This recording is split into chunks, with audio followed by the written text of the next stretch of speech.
কেমন আছিস? এই তো ঈশ্বর কৃপায় ভালো আছি। তুই কেমন আছিস? ভালো নেই, মনটা খুব খারাপ। কেন, কি হয়েছে? পরশু একটা পৈতৃক যজ্ঞের অনুষ্ঠান আছে, সেখানে আমার অংশগ্রহণ করার কথা ছিল। তো দারুণ, তাহলে সমস্যা কোথায়?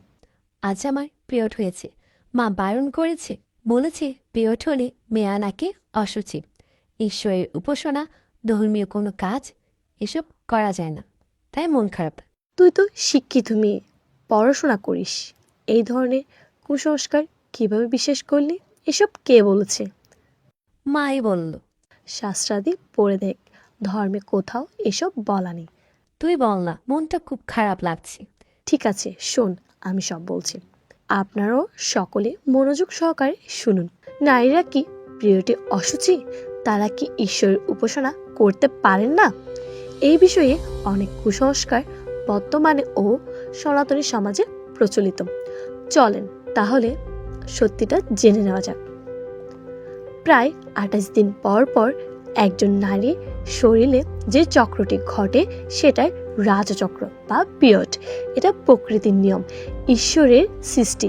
পিরিয়ড কোনো লজ্জার বিষয় নয়, বরং নতুন জীবনের সম্ভাবনা সৃষ্টি হওয়ার চিহ্ন। পিরিয়ডই হলো মাতৃত্বের লক্ষণ। এই চক্রের কারণে আমরা সবাই পৃথিবীতে এসেছি। কিন্তু খুবই দুঃখের বিষয়, বর্তমান সনাতনী সমাজে অধিকাংশই মনে করেন পিরিয়ড লজ্জাজনক বিষয় এবং পিরিয়ডকালীন সময়ে মন্দিরে যেতে নেই বা ধর্মীয় কর্ম কিংবা উপাসনাদি করতে নেই। কিন্তু সত্যি হলো এই যে মাসিক বা পিরিয়ড এটি খুবই স্বাভাবিক একটি শারীরিক প্রক্রিয়া। যেরকমভাবে মানুষের দেহে রক্ত চলাচল করে, খাবার খাওয়ার পর তা মলের মাধ্যমে শরীর থেকে নিঃগৃহীত হয়, জল মূত্রনালীর মাধ্যমে বের হয়ে যায়, অধিক খাবার খেলে বমি হয়, ঠিক একই রকম পিরিয়ডও একটি মাসিক প্রক্রিয়া যা মূলত নারীর গর্ভকে সন্তান ধারণের জন্য তৈরি করে। কিন্তু দুঃখজনক বিষয় হলো যে রক্তধারাকে সমাজ বহু যুগ ধরে কুসংস্কারে বেড়াজালে আবদ্ধ করে রেখেছে। প্রকৃতপক্ষে তাই হলো মানব জাতির অস্তিত্বের প্রথম ও প্রধান প্রতিশ্রুতি। পিরিয়ডকে অসম্মানের দৃষ্টিতে দেখার অর্থ হলো মানব জীবনের সূত্রপাতকে অবজ্ঞা এবং ঈশ্বরীয় সৃষ্টি অবমূল্যায়ন করা। তাহলে প্রশ্ন আসে যে কেন ঋতুস্রাব বা পিরিয়ড চলাকালীন সময়ে নারীদের কাজ করা থেকে বিরত থাকা বলা হয়েছে? হ্যাঁ, এটি সত্য যে প্রাচীনকালে এই সময়ে নারীদের কাজ থেকে নিষেধ করা হতো, কিন্তু এই নিষেধের তাৎপর্য বর্তমানের স্বরূপ থেকে সম্পূর্ণ ভিন্ন।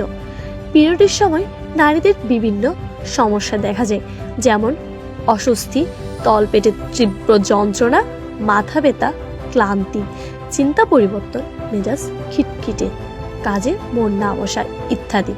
তাই নারীদের সাধারণভাবে বিশ্রামে থাকার জন্য কাজ করতে নিষেধ করা হতো, কিন্তু উপাসনা করতে কোনো বাধা নেই। নিষেধ থাকা এবং করতে না পারা দুটোই ভিন্ন বিষয়। বরং এই সময় উপাসনার ফলে মন আরো প্রফুল্ল থাকে এবং ধ্যানস্থিত হওয়ার কারণে শরীরে সাময়িক প্রশান্তিও মেলে।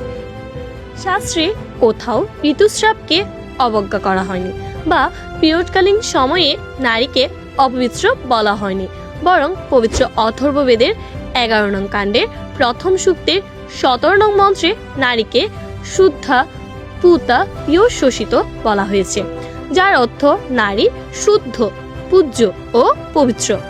বৈশিষ্ট্য ধর্মসূত্রে 28 অধ্যায়ে প্রথম থেকে 5 নং সূত্রে এটি বলা হয়েছে যে নারী কখনো অপবিত্র বা দূষিত নয়।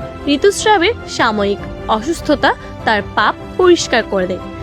5 নং শ্লোকের শেষে বলা হয়েছে এতা দুঃসন্তি ধর্মতম, অর্থাৎ ধর্মের নিয়মানুযায়ী নারীরা কখনো দূষিত বা অপবিত্র হন না।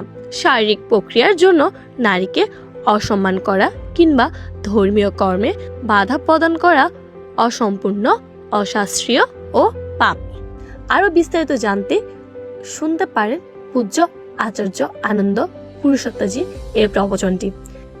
লিংক ক্যাপশনে দেওয়া হয়েছে। ধন্যবাদ, নমস্কার সকলকে।